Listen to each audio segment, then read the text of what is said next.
গণভোট উপলক্ষে চাঁপাইনবাবগঞ্জের নবাবগঞ্জ মডেল সরকারি প্রাথমিক বিদ্যালয়ে ভোটার উদ্বুদ্ধকরণ ও অভিভাবক সমাবেশ অনুষ্ঠিত হয়েছে।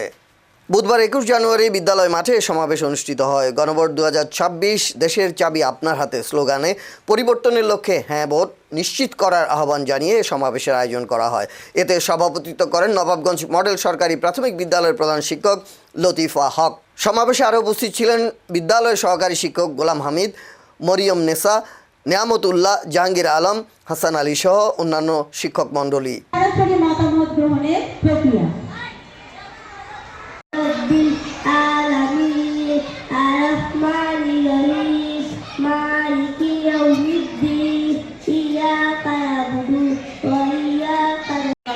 মডেল সরকারি প্রাথমিক বিদ্যালয় কর্তৃক আয়োজিত গণভোট 2026 এর সংসদ নির্বাচনে আমাদের ভোটার সবিনয় অনুরোধ জানাচ্ছি অত্র বিদ্যালয়ের সম্মানিত সহকারী শিক্ষক জনাব মরিয়ম নেসা।